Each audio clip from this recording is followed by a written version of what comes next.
सरस्वते नमः। श्री गुरुभ्यो नमः। जगद्गुरु नरेंद्राचार्य महाराज की जय। सद्गुरु काळसिद्धेश्वर महाराज की जय। संत शिरोमणि गजानन महाराज की जय।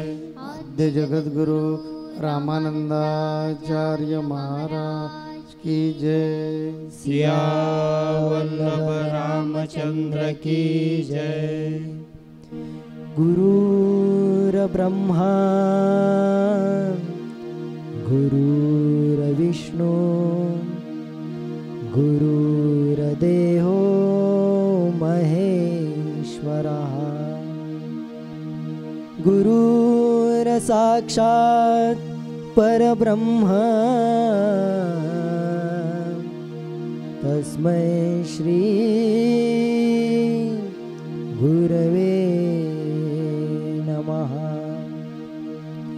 सार्थ श्री दासबोध दशक 13वा समास 9वा आत्मविवरण। श्रीराम आत्मयास शरीर योगे उद्वेग चिंता करणे लागे। शरीर योगे आत्मा जगे हे प्रगटची आहे। देह अन्नची खायना तरी आत्मा कदापि जगेना। आत्म्या वीण चेतना देहास कैची। देही सुख दुःख भोगता तो एक आत्माची पाहता। आत्म्या विण देह वृथा मळे होय। जगामध्ये जगदात्मा विश्वामध्ये विश्वात्मा। सर्व चालवी सर्वात्मा नाना रूपे। शरीरास बरे केले ते आत्मयास पावले। शरीर योगे झाले समाधान। देहा वेगळे उपाय ज्ञाना करिता आत्मयास पावेना। समाधान पावे वासना देहाचेनी। एक असता उदंड घडे वेगळे पाहता काहीच न घडे। विवेके त्रैलोके पवाडे देहात्मयोगे। पुंडलिक वरदे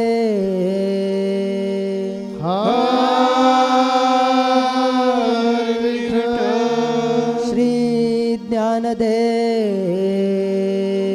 तुकाराम पंढरीनाथ महाराज की जय। जगद्गुरु नरेंद्राचार्य महाराज की जय। अनंत श्री विभूषित जगद्गुरु रामानंदाचार्य श्री स्वामी नरेंद्राचार्यजी महाराज यांच्या चरणकमलांना वंदन करून आज ह्या संतसंगाला उपस्थित सर्व गुरुबंधू आणि गुरुभगिनी यांना माझा सांप्रदायिक श्री गुरुदेव। मागील संतसंगामध्ये माऊलींनी सुंदर असं कर्ते निरूपण या विषयावर प्रवचन केलं होतं, निरूपण केलं होतं। इतकं सुंदर होतं की माऊलींनी काय सांगितलं आहे की जो हा परमेश्वर आहे, हा कर्ता आहे सगळ्या गोष्टीचा, तो सर्व काही करत असतो, परंतु सगळं काही करत असताना तो आपल्याकडे करते पण केव्हाच घेत नाही। पण आपण मात्र काय करतो, आपल्यातील अहंकार आपल्याकडे आहे म्हणून आपण काय करतो की हे सगळं मी केलं आहे असं म्हणत असतो। मग हा अहंकार जाण्यासाठी आणि त्या कर्त्याला जाणण्यासाठी आपण काय केलं पाहिजे? सद्गुरूंना अनन्य भावे शरण गेलं पाहिजे असं मागील संतसंगात माऊलींनी आपल्याला सगळ्यांना सांगितलं आहे। आज दशक 13 समास 9 ह्या समासामध्ये समर्थांनी आत्माविवरण ह्या विषयावर निरूपण केलं आहे। आत्म्याचं यथार्थ, आपल्या शरीरातील आत्म्याचं यथार्थ वर्णन या समासामध्ये श्री समर्थांनी केले। या समासाच्या सुरुवातीलाच श्री समर्थांना श्रोत्यांनी प्रश्न विचारला की आपल्या शरीराला जी सुखदुःख आहेत, ही सुखदुःख कोण बरं भोगतं, ह्याचा भोगता कोण आहे? त्यांनी प्रश्न असा विचारला आहे की ही जी सुखदुःख आहेत ही भोगतं कोण, शरीर भोगतं की आत्म्याला भोगावे लागतात, असा तो प्रश्न आहे. तर हे सुखदुःख कोण भोगतं, शरीर भोगतं की आत्मा भोगतो? तर त्याचं उत्तर देताना श्री समर्थांनी म्हटलं आहे की आपल्या ह्या देहाच्या सहाय्याने ह्या शरीरामध्ये आत्मा नांदत असतो आणि हा देह, या देहाने जर अन्न खाल्लं तर आत्मा जगतो. या देहाच्या संयोगानेच आत्मा आणि देह यांच्या संयोगाने आपल्या शरीराची सर्व कार्य घडत असतात. म्हणूनच येथे सुंदर म्हटलं आहे की देहात्मयाची योगे काही एक सुखदुःख भोगती. या आत्म्यामुळेच आपल्या शरीराला चेतना मिळते. समर्थांनी एक सुंदर उदाहरण दिलं आहे की आपण झोपेत असताना सुद्धा हा आत्मा आपल्या शरीरामध्ये वावरत असतो. स्वप्नामध्ये एखाद्या व्यक्तीला स्वप्न पडतं की मी पोटभर जेवलो आहे, पण स्वप्नात जेवल्यानंतर पोट भरतं का हो? नाही. त्याचप्रमाणे झोपेत आपल्या अंगाला खास सुटते. ह्या आत्म्याला चेतना आहे, त्यामुळे आत्मा काय करतो, आपलं अंग त्या देहामार्फत खाजवून घेतो. तर सांगायचं मर्म हेच आहे श्री समर्थांना की ह्या देहाचा आणि आत्म्याचा संयोग झाल्यामुळे वाढणे, मोडणे, खाणे पिणे, सुख दुःख, उद्वेग, चिंता ह्या सगळ्याचा भोग ह्या आत्म्याला भोगावा लागतो. मग हा आत्मा कसा आहे? आपल्याला माऊली नेहमी सांगतात, 2 अणुकण एकत्र आले तर रेणू तयार होतो.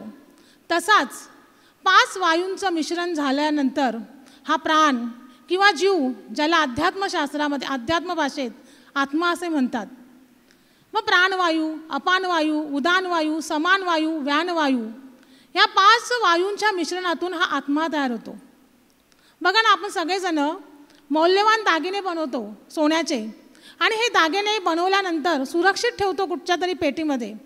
तसाच परमेश्वराने काय केलं आहे, हा जो आत्मारूपी, जो आपल्या शरीरातला मौल्यवान असा दागिना आहे, त्याला सुरक्षित ठेवण्यासाठी ह्या शरीररूपी पेटी परमेश्वराने निर्माण केली आहे. मग असा हा आत्मा, ह्याचं वर्णन करताना समर्थ पुढे काय सांगतायत, तर ह्याची तुलना त्यांनी वाऱ्याबरोबर केली आहे. वारा कसा चपळ आहे, परंतु हा वारा जेवढाच चपळ आहे त्याच्या दुप्पट तिप्पट आपला आत्मा हा चपळ आहे. वाऱ्याच्या मध्ये जर एखादा जड पदार्थ आला तर वारा अडतो, परंतु आत्मा काय करतो, त्या जड पदार्थाला सुद्धा छेदून जातो. परंतु आत्म्याचा छेद मात्र कोणीही करू शकत नाही. आत्मा ही वस्तू नाही आहे. आत्म्याचं काय, आत्मा हा असा आहे की आत्म्याचा आवाज होत नाही. वारा वाहताना बघा झडाझडा असा आवाज होतो, परंतु आत्म्याचा आवाज होत नाही. ज्या वेळेस आपण मौन धारण करतो आणि त्या ध्यानात जातो, त्यावेळेस त्याचं अस्तित्व आपल्याला जाणवतं. आणि हा आत्मा कळणं अशक्य गोष्ट आहे. परंतु ह्या समासामध्ये त्याचं वर्णन आपल्याला केलं आहे की हा आत्मा कोणाला कोण जाणेल, तर ज्यांनी जाणलंय, गुरूंच्या कृपेने ह्याला जाणलंय, तोच ह्याला जाणू शकतो. हा इंद्रियांपासून वेगळा आहे, तो आपल्या शरीरामध्ये आहे म्हणून तो शरीरातून निघून सुद्धा जातो. ह्याचं अस्तित्व जरी हृदयामध्ये आहे तरी पण पायाच्या नखापासून आपल्या डोक्याच्या केसांपर्यंत प्रत्येक अणूमध्ये, प्रत्येक अवयवामध्ये त्याचं साम्राज्य आहे. ज्या अवयवामध्ये तो नाही, त्या अवयवाची किंमत काय होते, शून्य होते. जेव्हा हा आपल्या देहाला सोडून निघून जातो त्यावेळेस आपलं देह काय म्हणतो, प्रेत बनतं. ह्याचं एक सुंदर दृष्टांत मी देते. माऊलींनी बऱ्याच वेळेस आपल्याला सांगितलं आहे. हा माऊलींचा दृष्टांत आहे. माऊली एका भक्ताला भेटण्यासाठी चालले होते. त्या कुडाळ नजदीक मुंबई गोवा हायवेवर अपघात झाला होता आणि पूर्ण रस्ता बंद झाला होता. अफवा पसरली की विमान पडलं. म्हणून माऊलींनी काय केलं, माऊली गाडीतून खाली उतरल्या आणि पुढे चालत चालत पाहायला गेले की काय नक्की झालं आहे. आणि पाहता तर काय, 36 फूट लक्झरी रस्त्यात आडवी पडली होती. आणि ती सगळी जे प्रवासी होते ते सगळे पंजाबी होते, जोडपी होते. कुठेतरी बाहेर फिरण्याच्या निमित्ताने ते निघाले होते. आणि थोड्याच अंतरावर माऊलीने पाहिलं की एक गुबगुबीत हात सुंदर असा, हातापासून तो पंजा बाजूला जाऊन पडला होता. आणि त्यातलेच काही प्रवासी तो पंजा पंचनाम्यासाठी काठींच्या सहाय्याने उचलून एका पिशवीत टाकण्याचा प्रयत्न करत होते. माऊली ते सगळं पाहत होते. माऊलींच्या बाजूला एक शिष्यही होता माऊलींचा. त्यांनी विचारलं माऊलींना, माऊली हे ते असं का करतायत? माऊलींनी काही उत्तर नाही दिलं. माऊलींनी काय केलं, सरळ पुढे गेल्या आणि तो पंजा उचलला आणि त्या पिशवीत टाकला. माऊलींना हे माहिती होतं की हा पंजामध्ये जीव नाही आहे, आत्मा नाही आहे, म्हणून त्याला आता लोकांना त्याचा किळस वाटतोय. माऊलींनी शिष्याला सुद्धा आपल्या हेच सांगितलं, अरे त्या लोकांना माहीत आहे त्याच्यातला जीव निघून गेला आहे, म्हणून त्याला कोणी हात लावत नाही, त्याचा किळस लोकांना येतो आहे. पण जोपर्यंत त्यात जीव होता तोपर्यंत लोक त्याला हस्तांदोलन करत होते त्याच हाताचं. हे माऊलींना का कळलं? तर माऊलींना माहिती आहे की हा देह म्हणजे मी नाही, तर मी एक आत्मा आहे. माऊलींना गुरूंच्या कृपेमुळे कळलं. जाणलं होतं ते इतरांना कळलं नव्हतं, कारण आपण अज्ञानी आहोत, अजून आपल्याला तो बोध झालेला नाही आहे. ते माऊलींनी जाणलं आहे. म्हणून तर हा आत्मा आपल्याला जाणायला पाहिजे. तो दिसत नाही, आपल्या हृदयात आहे, पण दिसतो का आपल्याला? दिसत नाही. कारण ज्याप्रमाणे फुलाला सुगंध आहे, परंतु फुलाच्या कोणत्या पाकळीमध्ये तो सुगंध दडला आहे हे कळतं का आपल्याला? मग त्यासाठी तो सुगंध जाणून घेतला पाहिजे. तसाच हा आत्मासुद्धा जाणण्यासाठी आपल्याला काय करायला पाहिजे? या आत्म्याचं यथार्थ ज्ञान देणाऱ्या आत्मज्ञानी संत पुरुषांना, ज्यांनी तो जाणला आहे गुरुकृपेने, त्यांना आपण अनन्य भावे शरण गेलं पाहिजे. त्यांच्या चरणी आपण नतमस्तक झालं पाहिजे. तेव्हाच आपल्याला ह्या आत्म्याचं यथार्थ दर्शन होईल. म्हणून तर नामदेव माऊलींनी आपल्याला संदेश दिला, ज्यांनी गुरु नाही केला त्याचा जन्म वाया गेला. जयास वाटे देव पावा, त्याने सद्गुरू करावा, सद्गुरू विना देवादी देव पाविजेत नाही. म्हणून तर ज्यांनी हृदयात खेळवलं त्या परमेश्वराला, अशा नामदेव महाराजांना सुद्धा मुक्ताईने कच्चा ठरवलं की नाही? का? तर त्यांनी देवाला हृदयात खेळवलं. देव त्यांचा घाम पुसायचा, त्यांच्या हातचं दूध प्यायचा, परंतु त्यांना यथार्थ ज्ञान झालं नव्हतं. आणि ज्या वेळेस विठ्ठल माऊलींच्या उपदेशाने ते जेव्हा विसोबा खेचरांना शरण गेले, त्यावेळेस त्यांना कळलं की या चराचरातील भगवंत कुठे आहे. आणि म्हणून तर भाकरी पळवलेल्या कुत्र्याच्या मागे ते लोण्याची वाटी घेऊन गेले की बाबा मी तुला लोणी लावून देतो, ही भाकरी खा, नाहीतर तुझ्या घशाला काय होईल, त्रास होईल. मग हा चराचरातील भगवंत कळण्यासाठी आपल्याला गुरुदेवांना शरण गेलं पाहिजे. आणि ह्या आत्म्याचं, या यथार्थ ज्ञानाचं आपल्याला काय केलं पाहिजे? ज्ञान संपादन केलं पाहिजे. की ज्यांनी गुरु हे कसे आहेत, गुरु व्यक्ती नाही आहे, तर ती एक शक्ती आहे. म्हणून तर शास्त्रात म्हटलं आहे, गुरुर ब्रह्मा गुरुर विष्णू गुरुर देवो महेश्वरा गुरुर साक्षात परब्रह्म तस्मै श्री गुरुवे नमः. आपल्या संत कबीरांनी सुद्धा किती गुरूंचं सुंदर वर्णन केलं आहे. त्यांनी काय म्हटलं आहे? गुरु गोविंद दोहू खडे का केला गोपाल, बलिहारी गुरु आपने गोविंदियो बताय, कबीरा गोविंदियो बताय. त्यांनी काय सांगितलंय की एका बाजूला प्रत्यक्ष परमेश्वर गोविंद आणि एका बाजूला जर आपले गुरु असतील तर आपण प्रथम दर्शन कोणाचं घ्यायचं? तर आपल्या गुरुदेवांचं घ्यायचं आहे. कारण आपण रामाला पाहिलं आहे का, कृष्णाला पाहिलं आहे का, गोविंदाला पाहिलं का? नाही. पण ह्याचं ज्ञान आपल्याला कोणी करून दिलं आहे? तर आपल्या गुरुमाऊलींनी करून दिलं आहे. मग आपल्यासाठी श्रेष्ठ कोण आहे? कुठेही जायची गरज नाही आहे, आपल्यासाठी श्रेष्ठ आपले गुरुमाऊली आहेत. मग आपण काय केलं पाहिजे? ते सायुज्यतेचे. तसंही त्याचा अर्थ नाही आहे. त्याचा गुरूंचा अर्थ वेगळा आहे. गुरु जे आहेत ह्यांना परब्रह्म का म्हटलं आहे?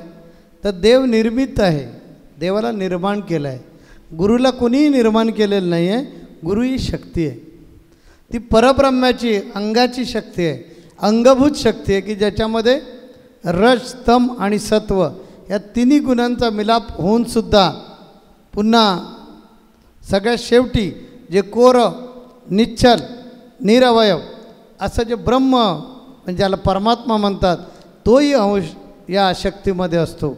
आणि म्हणून ही तिन्ही देवांपेक्षा ही शक्ती सगळ्यात श्रेष्ठ आहे. कारण ही ब्रह्म विष्णू महेशाचं काम करणारच. आपण ज्यावेळेला अध्यात्मामध्ये येतो त्यावेळी खऱ्या अर्थानं गुरुबोधानं आपला जन्म होतो. म्हणजे ब्रह्म देव जो आहे किंवा ब्रह्मतत्व जे आहे किंवा उत्पत्तीचं जे तत्व आहे त्याचं पालन या शक्तीकडून होत असतं. ती आपल्याला बोध देत असते आणि घडवत असते. खऱ्या अर्थानं आपल्याला जीवन जगायला शिकवते. पालन कोण करतं? विष्णू. म्हणून विष्णू तत्व ही तिथेच आहे. आणि आपल्या अहंकाराचा अज्ञानाचा लय कोण करतं? गुरु करतो. म्हणजे काय करतो? तर शंकराचं त्या रुद्राचं कामसुद्धा तोच करतो. एवढंच काय, त्याच्याही पुढे घेऊन जातो आणि सांगतो की ज्याला तू शोधतोय तो मीच आहे, तो तूच आहेस, तुझ्यातच ते आहे. म्हणजे परब्रह्माचं काम कोण करतो? गुरु. म्हणून गुरु आणि गोविंद दोन्ही जर समोर एका वेळी आले तर त्याच्यामध्ये सगळ्यात श्रेष्ठ कोण आहे? तर गुरु. म्हणून तर राम हा परब्रह्म वशिष्ठा शरण, कृष्ण सांदीपणे गुरु केला. तेव्हा गुरुना अनन्यसाधारण महत्त्व या कलियुगामध्ये प्राप्त झालेलं आहे. कारण आता कुठलाही देव येऊन तुम्हाला सांगणार नाही, तर गुरूंच्या रूपातून परमात्माच साकार होणार आणि तुम्हाला शिकवणार. आज गुरुनी समर्थ रामदास स्वामी आपले सर्वांचे गुरु महाराज आहेत. ते काय सांगतात आपल्याला सगळ्यांना? की आत्म्याचं विवरण करा. म्हणून या दासबोधामध्ये समासाचं नावसुद्धा आहे आत्मविवरण. की आत्मा कसा आहे तो नीट परत समजून घ्या. तुम्ही एवढ्या उंच शिखराला पोचलेला आहात, परत विसराल. आई पण बघा तेच काम करते. बाळा बघ तुला निघायचं, बघ तुझ्या पाकिटात पैसे आहेत का, बघ बघ तिकीट घेत. अगं आई मी मोठा आहे. नाही अरे पण मला राहवत नाही ना, म्हणून परत सांगतो. म्हणजे तो मुलगा बाहेर कुठेतरी जात असतो आणि आईसारखी त्याला आठवण करून देते. मुलगा मोठा असतो, त्याला सगळ्या जबाबदाऱ्या कळत असतात, पण आईची माया ही न्यारी असते. ती परत त्याला आठवण करून देते. बघ तिकीटं घेतलीस का, बघ बरोबर पॉकेटमध्ये पैसे घेतलेस का, बघ अरे ते खायला तुला खाऊ घेतलेलं आहेस का, खायला जे तू घेतलं ते बघ बॅगेत वरतीच ठेवलंस का. म्हणजे सगळं बॅग उपसायची गरज नाही. गुरु तेच करतात. बघा समर्थ रामदास स्वामींनी आपल्याला तेच केलं आहे की एवढं सगळं सांगितलं, आत्मनिवेदनापर्यंत घेऊन गेले. आत्मज्ञान कसं घडेल आणि त्यावेळी तुझी अवस्था काय होईल हे सगळं सांगितलं. तरीसुद्धा परत आईच्या मायेनं आम्हाला उपदेश करतात. काय उपदेश करतात? की आत्म्याचं विवेचन कर. ते असं कर की शरीर आणि आत्मा दोन्ही गोष्टी भिन्न आहेत, पण जरी त्या भिन्न असल्या तरी त्या एकमेकाला पूरक आहेत. म्हणून शरीराचा त्याग करून चालणार नाही आणि आत्म्याच्या नुसतं पाठीमागे लागून चालणार नाही. तर आत्मा आणि शरीर या दोन्ही गोष्टींची आवश्यकता आहे, हे कायम लक्षात ठेव.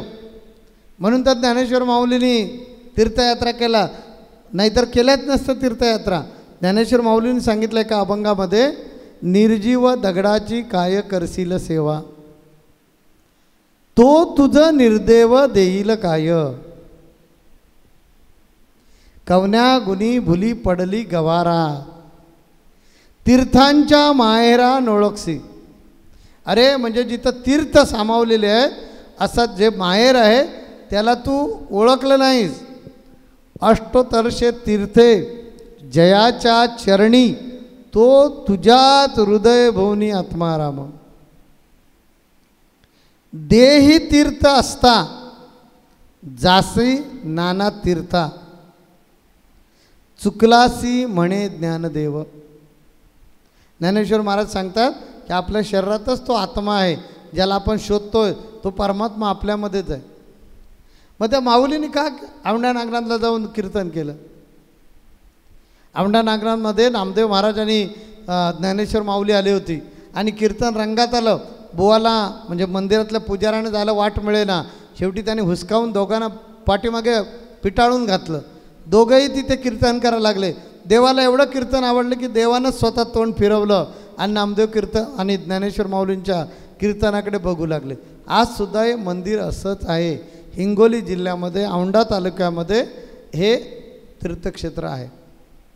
सांगायचं तात्पर्य की हे जी संत सत्पुरुष आहे, सद्गुरू जे आहेत, त्यांना पूर्ण माहिती आहे की आत्मा वेगळा आहे, शरीर वेगळा आहे, परंतु तुम्हा आम्हाला समजण्यासाठी आपल्या आचरणातून ते शिकवतात.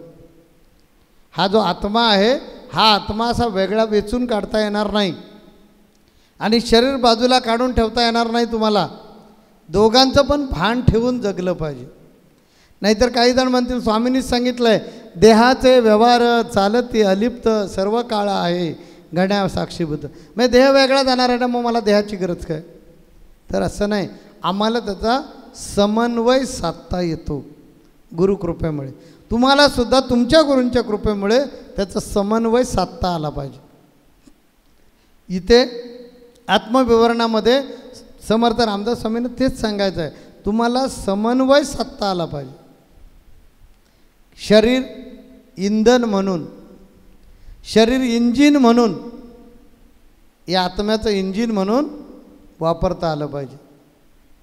कारण हा आत्मासुद्धा आतमध्ये राहून ह्या शरीराकडूनच सगळी कामं करून घेतो.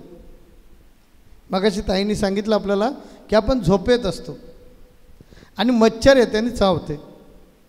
ह्याची जाणीव जर शरीराला झाली तर जाग येईल. आपण तर झोपलेले असतो, याची जाणीव कुणाला होते? याची जाणीव होते आत्म्याला. आत्मा निरअवयव आहे, त्याला कुठल्याही प्रकारचा अवयव नाही ना. मग तो निरअवयव आत्मा त्या मच्छरला घालवू पाहतो. तो कुणाच्या माध्यमातून? या शरीराचा जो हात आहे, हात नावाचं जे इंद्रिय आहे त्या हातानं तो सांगतो ए बाबा अकल मच्छर. मग आपण झोपेतच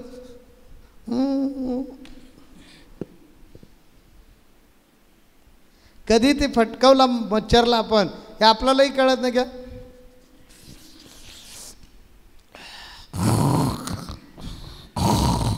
सुरू असतं आपलं. म्हणजे हा आत्मा काय करतो? शरीराकडून सगळी कामं करून घेतो. आणि म्हणून शरीरसुद्धा तितकंच महत्त्वाचं आहे अध्यात्माला. त्यामुळे हा निरोगी देह आला पाहिजे. या शरीराकडून त्या आत्म्याला सगळा सप्लाय होत असतो. आत्मा या शरीराकडून हे सगळं करून घेत असतो. म्हणून त्या शरीराला महत्त्व दिलं पाहिजे. त्याला ते निकोप कसं राहील, ते निरोगी कसं राहील, ते थोडं दीर्घायुष्य कसं होईल, ही काळजी केली पाहिजे. म्हणून गुटखा खाऊ नये, म्हणून मावा खाऊ नये, म्हणून दारू पिऊ नये.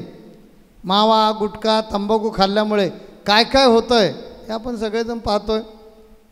जन्माला आलं तेव्हा कॅन्सर नव्हता, जन्माला आला तेव्हा TB नव्हता.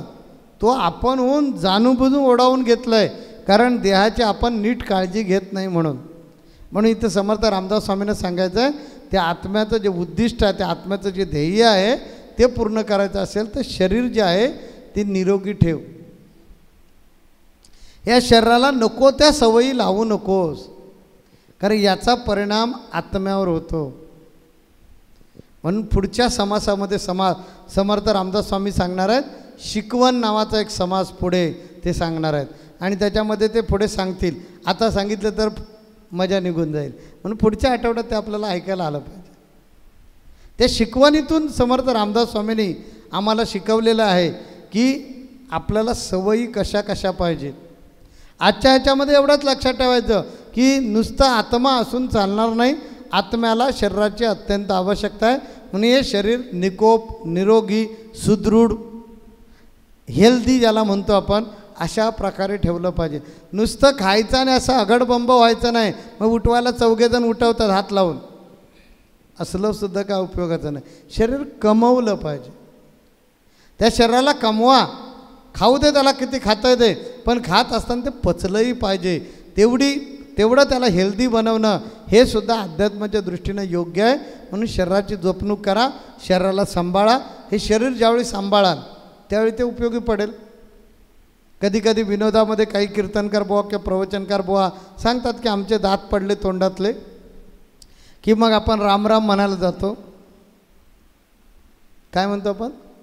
राम राम. दात नाही आहे तशी कल्पना करा काय होईल. लांब लांब, लांब लांब, लांब लांब, लांब लांब. मग तो म्हणणार जवळच बोलवत नाही येऊ कशाला. मग तुकोबरायांच्या भाषेत सांगायला लागेल, पुनरुपी जन्म येणे नाही. परत ठरवलं तरी जन्माला येता येणार नाही मनुष्य जन्मात. म्हणून इथे जो मिळाला आहे तो नीट समजून घ्या आणि त्याचं महत्त्व समजून घेऊन त्याला कशा प्रकारे कमवायचा, त्याला कशा प्रकारे निरोगी ठेवायचं, त्या देहाला कशा प्रकारे सुदृढ ठेवायचं, ही जबाबदारी तुमची आहे. कारण हा देह जर सुदृढ असेल, तुम्हाला ताट बसा मांडी घालून आणि जप करा म्हणून सांगितलं, मणक्यातच मोडलेले असाल पाठीच्या, कसे ताट बसणार, कसं एकाग्र होणार. म्हणून तो देह निरोगी राहिला पाहिजे, उत्कृष्ट असला पाहिजे, तो पवित्र असला पाहिजे. यासाठी आपण काय केलं पाहिजे, हा देह जोपासला पाहिजे, हे शरीर जोपासलं पाहिजे. पण याचा अर्थ असा नाही आहे की फक्त शरीर शरीर शरीर करत राहा आणि आत्म्याला विसरा. जो मुळाला विसरतो त्याचा कार्यभाग बुडाला. मूळ काय, आत्मा. आत्मा नसेल आणि शरीर सुंदर असेल, मग अशी ताईंनी सांगितलं ना, हा माझ्या बाबतीतला प्रसंग सांगितला आहे. इथे आम्ही सिंधुदुर्गाकडे झालेला हा प्रसंग एकदा मी सांगितलं, तोच त्यांनी सांगितलं की ती गाडी पलटी झाली होती आणि गाडीमध्ये तो पंजाबी कुटुंबातला एक माणूस सापडला आणि त्याचा हाताचा तुकडा उडाला. हा पंजा पुढे उडाला आणि इथून सगळा हात त्याचा शिल्लक राहिला. त्याला लगेच हॉस्पिटलला ॲडमिट केलं. पोलीस कंप्लेंट झाली, पोलीस आले आणि त्या आता हाताचा पंचनामा करण्यासाठी तो हात उचलू लागले. पोलिसांनी नातेवाईकांना सांगितलं हात उचला. कोणी त्या हाताला स्पर्श करायला तयार नाही. हातामध्ये ह्या हातात अंगठ्या, त्या हातात अंगठ्या, 4-5 बोटांमध्ये अंगठ्या होत्या आणि हात इतका गुबगुबीत आणि गोरागोरा पाण होता. ज्या अर्थी एवढा हात सुंदर होता तर तो मनुष्य किती सुंदर होता असे. परंतु नातेवाईकसुद्धा त्या हाताला स्पर्श करेना. म्हणून तुकोबरा म्हणतात, जन हे दिल्या घेतल्याचे अंतकाळीचे नाही कोण. म्हणून आमचे बाप्पा म्हणतात ना ते जे नाही ते. त्यामुळे हे समजून उमजून वागा. एकदम मायेत जाऊन अडकून पडताय, एकदम गळ्यात गाळा घालून जगताय, तुझ्याशिवाय मला कोण नाही, तुझ्याशिवाय मला कोण नाही. हे लक्षात ठेवा, तुमच्यामध्ये तो आहे ना, तोपर्यंत ते सगळं आहे. म्हणून तो सुदृढ राहिला पाहिजे, तो हेल्दी राहिला पाहिजे, तो आनंदी राहिला पाहिजे. म्हणून शरीरसुद्धा आनंदी ठेवलं पाहिजे, निकोप ठेवलं पाहिजे, निरोगी ठेवलं पाहिजे. आणि मग या शरीराकडून आणखीन काय समर्थ रामदास स्वामींनी अपेक्षा ठेवले ते पुढच्या संत संघात ऐकूया. म्हणून आता इथे विश्रांती घेऊया. श्री गुरुदेव. जगद्गुरु नरेंद्राचार्य महाराज की जय. सद्गुरु काळसिद्धेश्वर महाराज की जय. संत शिरोमणी गजानन महाराज की जय. आद्य जगद्गुरु रामानंदाचार्य महाराज की जय. सिया वल्लभ रामचंद्र की जय.